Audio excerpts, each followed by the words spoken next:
Gas ચાલુ કર્યા વગરની ઘી વગરની એકદમ નવી હેલ્ધી અને ટેસ્ટી મીઠાઈ વસંત પંચમી માટે બેસ્ટ છે. હેલો ફ્રેન્ડ્સ, હું છું શીતલ. તમારું સ્વાગત છે મારા કિચનમાં. આજે આપણે બનાવીશું એવા પેંડા કે બધાના મોંમાં પાણી આવી જાય અને આ પેંડાને કોઈ પણ જાતની ઝંઝટ વગર તૈયાર કરી શકાય છે. સાથે એકદમ હેલ્ધી છે કે નાના બાળકથી લઈ તમે મોટા બધાને ખવડાવી શકશો અને સામેથી તમે આપશો એટલા ટેસ્ટી બને છે. તો ચાલો બનાવીએ. એના માટે આપણે લઈશું દાળિયાની દાળ એટલે કે ચણાની રોસ્ટેડ દાળ જે માર્કેટમાં આસાનીથી તમને મળી જાય છે. તો મેં અહીંયા વાટકીના માપથી લીધી છે. તમે કપના માપથી લો ને તો 1 કપ લેશું અને મિક્સર જારમાં એડ કરી દેશું.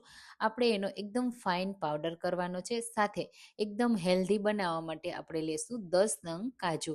તો કાજુ એડ કરવાથી તમારે મિલ્ક પાવડર એડ કરવો નહીં પડે અને એકદમ રીચ અને ટેસ્ટી આ જે મીઠાઈ છે ને તૈયાર થશે. તો આ રીતનો પાવડર તૈયાર થશે, પણ થોડા દાણા દાણા દેખાય ને તો તમારે ચાળી લેવાનો. હું અહીંયા ચાળીને લઉં છું એટલે એકદમ સ્મૂથ આપણા પેંડા જેવા માર્કેટ જેવા હોય ને એવા જ તૈયાર થશે. તો પહેલાં આપણે આ જે ચણાની દાળનો પાવડર તૈયાર કર્યો છે ને એને બધો ચાળી લેશું. જો બીજી વાર થોડા ટુકડા રહે ને તો એને પણ ગ્રાઇન્ડ કરી અને આપણે પાવડર ફોર્મમાં તૈયાર કરી શકીએ છીએ. તો તમે આવી મીઠાઈ ક્યારેય ટ્રાય કરી છે કે નહીં કમેન્ટમાં મને ચોક્કસથી કહેજો. અને હા, મારી રેસીપી તમે કઈ સિટીમાંથી જુઓ છો ને એ પણ મને જરૂરથી કહેજો, મને ખૂબ ગમશે. અને વસંત પંચમી ઉપર તમે કઈ કઈ મીઠાઈ બનાવો છો ને એ પણ મને ચોક્કસથી કહેજો. અને એકવાર આ મીઠાઈ ચોક્કસથી તમે ટ્રાય પણ કરજો, બહુ ટેસ્ટી એવી લાગે છે. આમ પણ તમે પ્રસાદ વગર પણ ખાઈ શકશો. તો આ રીતે બીજી વાર જે પાવડર નીકળ્યો હતો ને એને પણ મેં ચાળી લીધો એટલે બધો પાવડર તૈયાર થઈ ગયો. તો જે દાળ હોય ને એકદમ ડ્રાય હોય છે અને કાજુમાં તેલ રહેલું હોય છે એટલે બંનેને સાથે જ ક્રશ કરવાના એટલે સરસ રીતે કાજુ પણ પાવડર ફોર્મમાં તૈયાર થઈ છે અને એમાંથી તેલ પણ ના નીકળે. તો એ વાતનું ખાસ ધ્યાન રાખજો. હવે આ રીતે તમે જુઓ બધું ચડાઈ ગયું છે. હવે બિલકુલ એમાં કોઈ પણ જાતના મોટા ટુકડા નથી રહ્યા. તો પાવડરને આપણે સાઈડમાં મૂકીશું. હવે માત્ર 3 ટેબલ સ્પૂન દૂધ લેશું અને સાથે આ મીઠાઈને હેલ્ધી બનાવવા માટે હું ગોળનો ઉપયોગ કરું છું. તો અહીંયા ગોળ છે એ મેં દેશી જ લીધો છે. તમારે જો મીઠાઈનો કલર વ્હાઈટ રાખવો હોય ને તો તમે વ્હાઈટ ગોળ પણ લઈ શકો છો. હવે દૂધ સાથે ગોળને માત્ર આપણે મેલ્ટ કરવાનો છે. દૂધની જગ્યાએ તમે પાણીનો પણ યુઝ કરી શકો છો. જો ગોળ સાથે તમે દૂધનો ઉપયોગ ન કરતા હોય તો તમારે પાણી યુઝ કરવાનું 3 ચમચી. અને આ રીતે દૂધ અને ગોળને પહેલાં જ આપણે મિક્સ કરી લેવાનું છે. અહીંયા આ મીઠાઈને આપણે કોઈ કૂક નથી કરવાની એટલે જ્યારે આપણે મિક્સ કરશું ને ત્યારે ગોળ છે ને એ પ્રોપર મિક્સ નહીં થાય એટલા માટે પહેલાં જ આ રીતે આપણે મિક્સ કરી લેવાનું. તમે જુઓ એકદમ સરસ મેં મિક્સ કરી લીધું છે. આ રીતનું સરસ એવું ક્રીમી ટેક્સચર આવી ગયું છે. તો જે આ પાવડર તૈયાર કરીને રાખ્યો છે ને તેમાં આ મિક્સર એડ કરી દેશું. ખાસ ધ્યાન રાખજો બહુ વધારે પડતું એડ નહીં કરતા. અને ફ્લેવર માટે મેં માત્ર થોડો એવો જ એલચી પાવડર એડ કર્યો છે. તમને જો સ્ટ્રોંગ ફ્લેવર પસંદ હોય ને તો થોડો વધારે પણ એડ કરી શકો છો. અહીંયા તમે જુઓ મિશ્રણ છે ને આ રીતે મિક્સ કરતા જશો ને એટલે આપણને ખબર પડી જશે કે આગળ આપણે એક્સ્ટ્રા દૂધ એડ કરવું કે નહીં. પણ પહેલાં એડ નહીં કરતા. માત્ર 1 ચમચી જેટલું જ કે 2 ચમચી જેટલું જ દૂધ તૈયાર કરજો જો તમે કપના માપથી તૈયાર કર્યું હોય તો. મારી પાસે જે વાટકી હતી ને થોડી મોટી સાઈઝની હતી, 1 કપથી થોડી વધારે, એટલા માટે મેં 3 ટેબલ સ્પૂન દૂધ એડ કર્યું છે. આ રીતે મિક્સ કરતા જશું ને એટલે તમારે દૂધ એક્સ્ટ્રા એડ નહીં કરવું પડે.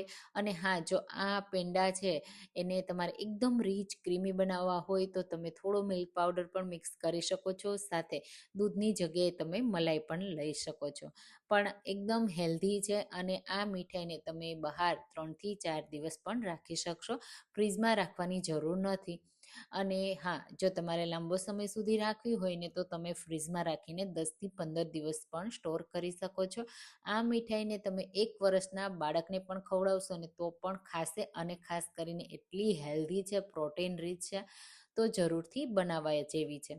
હવે અહીંયા મેં હાથને પાણીથી ધોઈ લીધા અને હાથમાં હલકું ઘી લગાવ્યું છે, જેનાથી આપણે જે શેપ આપીએ ને એમાં સરસ એવો શાઇન આવી છે. બસ એટલા માટે જ, કોઈ એક્સ્ટ્રા ઘીની જરૂર નથી. અને તમારે જો ઘી વગર પણ શાઇન ન આપવી હોય ને તો પણ ચાલે. એમ જ હાથ ધોઈ કોરા કરી અને એમાં તમારે મીઠાઈ તૈયાર કરી લેવાની. આ રીતે પેંડા જેવો હું શેપ આપું છું એટલે પહેલાં સ્મૂથ કરી લેશું. અંગૂઠા અને આંગળીની વચ્ચે આ રીતે રાઉન્ડ કરીશું એટલે એક સરખો શેપ આવી જશે. બંને સાઈડથી એક સરખું કરી લેવાનું. આ રીતે બંને સાઈડથી પ્રેસ કરશો ને એટલે એક સરખી મીઠાઈ તૈયાર થશે. થઈ ગયા ને એકદમ પરફેક્ટ, કોઈ મોલ્ડની પણ તમારે જરૂર નહીં પડે અને પરફેક્ટ શેપ આવી જશે. બસ આ રીતે બાકીના બનાવી લેશું. આટલામાંથી 10થી 12 નંગ જેટલા પેંડાની મીઠાઈ તૈયાર થશે. તમે વસંત પંચમી પર માતા સરસ્વતીને ભોગ પ્રસાદમાં પણ ધરી શકશો. પીળા કલરની વસ્તુ હોય એટલે આ પીળા પ્રસાદમાં તમે યુઝ કરી શકો છો.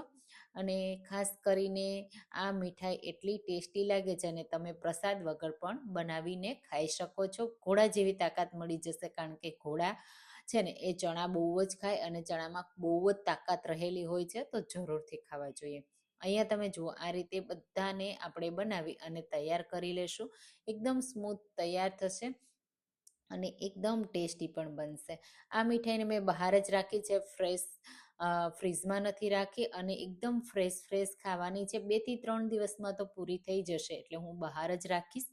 અને બસ આ રીતે પ્લેટમાં લઈ લેશું. મીઠાઈને આમ જ તમે સર્વ કરી શકો છો અને ગાર્નિશ કરીને પણ સર્વ કરી શકાય છે. તો આ રીતે બધા પેંડાને મેં પ્લેટમાં લઈ લીધા. હવે હું અહીંયા થોડી ગાર્નિશિંગ માટે પમ્પકિનનું એક બીજ આ રીતે એડ કરું છું. ઉપરથી થોડું પ્રેસ કરી દેવાનું એટલે લાગી જાય અંદર સુધી. અને એક ગુલાબની નાની પાંદડી, ગુલાબની પાંદડી છે ને મેં ઘરે જ ગુલાબ સૂકવી અને તૈયાર કરી છે. તો માર્કેટમાં પણ મળે છે, પણ ઘરે તૈયાર થઈ જાય છે. તો બસ આ રીતે મીઠાઈને બનાવી અને તમે ભગવાનના ભોગમાં પણ ધરી શકો છો અને ઘરના બધા વ્યક્તિઓને પણ ખવડાવી શકો છો. તો તમે પણ જલ્દીથી જલ્દી આ મીઠાઈને ટ્રાય કરજો. એકદમ દાણેદાર અને જાળીદાર પણ બને છે. હું તોડીને પણ તમને બતાવી દઉં, બિલકુલ કડક નથી, ખાતી વખતે ખૂબ જ ભાવશે. તો આ રેસીપી તમે જરૂરથી ટ્રાય કરજો. તમને મારી રેસીપી કેવી લાગીને કમેન્ટમાં ચોક્કસથી કહેજો. ફરી મળીશું એક નવી રેસીપી સાથે.